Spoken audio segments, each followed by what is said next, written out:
As you may know, and you read, in Newsweek, or you read in all of the magazines these days, brain research is huge at this point in time. Like, we used to think that hoarders were just people who had anxiety or obsessive-compulsive disorder, but because of brain research, we know that an entirely different area of the brain lights up than the anxiety part of the brain. So what we now know is hoarders have been treated as anxiety people, and no wonder it's never worked, because it's not the part of the brain that controls hoarding.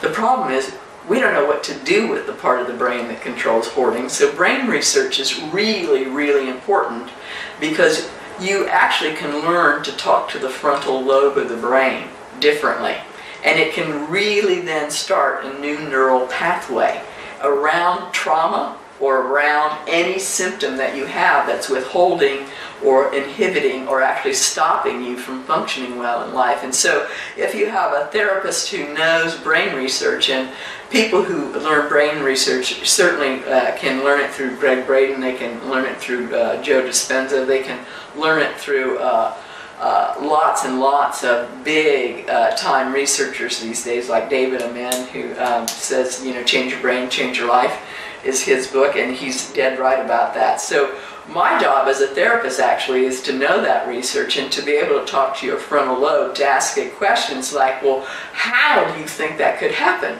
Or do you know anybody that's already accomplished that? And what traits do you think that they have? So what traits do you think you might need? So that you start really having them think with their brain that they too can be a person who has the traits that can solve this issue.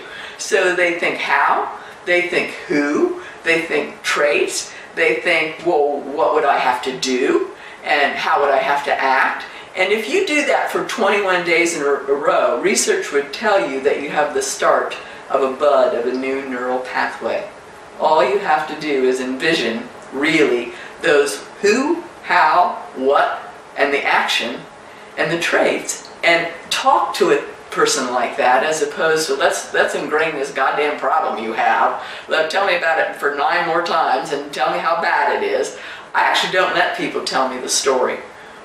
Because it just grooves it in their mind, and if it's not already grooved there, I don't know what is. And so, I want to talk to them very differently when they come into my office, and I want them to think in a very different pattern when they come into my office, whether it's through heart math, or whether it's through interactive metronome, or whether it's through brain research and the way I talk to their frontal lobe, or whether through constellations, or whether through EMDR, or whether through just the phenomenology of the two of us.